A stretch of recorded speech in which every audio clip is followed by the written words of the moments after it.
तो पहले इसमें बताओ कि सम संख्या और विषम संख्या। सम संख्या जो 2 से भाग पूरा पूरी लग जाता है उसको कहते हैं सम संख्या, और विषम संख्या जो 2 से भाग नहीं लगे। अब संख्या शुरू करते हैं 1 से। 2 3 4 5 6 7 8 9। तो 1 क्या है? विषम संख्या है। 3 क्या है? विषम संख्या है। 5 क्या है? विषम संख्या है। 7 क्या है? और 9 क्या है? विषम संख्या। यानी एक सम के बाद एक विषम, एक लगातार इसी तरह से होता है। तो पहली विषम संख्या लेते हैं। तो पहली विषम संख्या कौन है बच्चा? सबसे पहली विषम संख्या कौन है? 1। हाँ, तो एक विषम संख्या है। एक विषम संख्या। तो 1 का 1 गुना 1 तो है, ये है 1 का स्क्वायर, यानी 1 जोड़ 1। 1 तो है पूर्ण वर्ग संख्या। और उसके बाद दूसरा विषम संख्या कौन है? दूसरा विषम संख्या 3। और ये 3 है, और इसके पहले कौन है? 1। और 3 में हम जोड़ देंगे 1, तो बराबर संख्या क्या प्राप्त हुआ? 4। यानी 3 भी विषम संख्या और 1 भी विषम संख्या। आ गया कितना? 4। और 4 क्या? इसको हम लिख सकते हैं 2 गुना 2 बराबर लिख सकते हैं। अब इधर 1 करो, इधर 3, ज्यादा अच्छा रहेगा। उसके बाद अगला विषम संख्या कौन है? 5 है।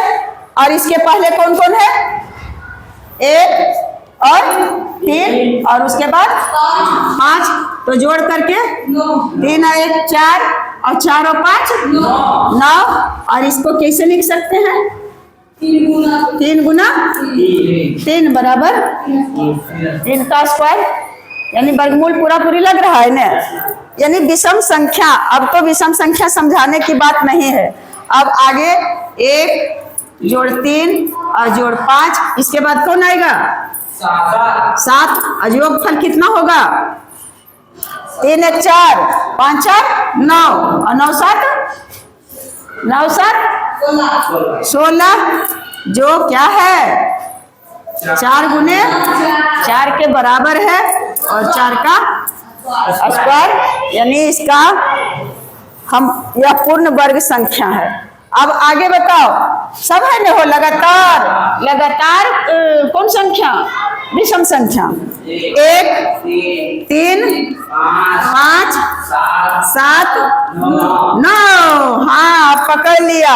अब जोड़ो 3 1 4 5 4 9 9 7 16, और 16 और 25 कितना आ गया? 25। कौन वैसी संख्या है जिसको इसका बताओ? 25। 5 गुने 5 बराबर 5 का। समझ में आ रहा है कि लगातार यदि लगातार विषम संख्याओं का अगर योग करते हैं तो उसका योगफल एक पूर्ण वर्ग संख्या प्राप्त होता है, जिसका हम वर्गमूल आसानी से निकाल सकते हैं। आगे बताओ इसके। 1 3 5 7 9 11। अब इसको जोड़ करके कितना आएगा? जोड़ करके बताओ।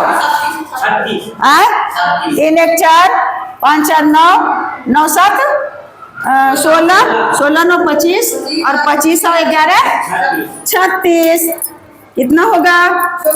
6 गुना 6 बराबर 6 स्क्वायर। मजा लगने वाला है कि नहीं? नहीं जानकारी है तब नहीं है। देख रहा है कि लगातार विषम संख्याओं को जोड़ते हैं। अब देखो आगे 1 3 प्लस 5 प्लस 7 प्लस 9 प्लस 11 और प्लस 13, नहीं 12। 11 के बाद 12 होगा क्या? 13। और योगफल कितना हो जाएगा बच्चा? 49। तो इसको कैसे लिख सकते हैं? यह पूर्ण वर्ग संख्या सभी लगातार एक से शुरुआत अगर लगातार विषम संख्याओं को जोड़ते हैं तो उसका योगफल एक पूर्ण वर्ग संख्या प्राप्त होता है। तो 49 तो हम लगातार में जोड़ रहे हैं हो, तो 49 आया, तो इसको कैसे लिखेंगे?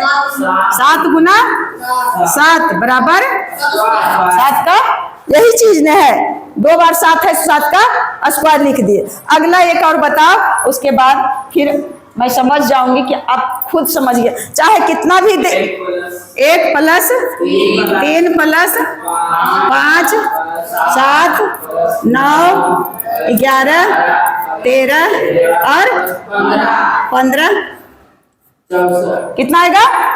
64। हाँ, तो 8 गुना 8 बराबर 8 का स्क्वायर। तो देखो, सब तो तुम लोग बताया, सिर्फ रास्ता ढूंढी उससे, और उसके बाद अपने आप दिमाग में कोई इधर उधर दिक्कत की बात ही नहीं है। अगर छोटे छोटे बातों को ध्यान देते चलोगे, अब कोई हटा सकता है कि यदि लगातार विषम संख्याओं को जोड़ते हैं तो उसका योगफल एक पूर्ण वर्ग संख्या प्राप्त होता है। अच्छा, ऐसे अगर लगातार नहीं रहे तब हो सकता है, लगातार की बात है, इतना याद रखना।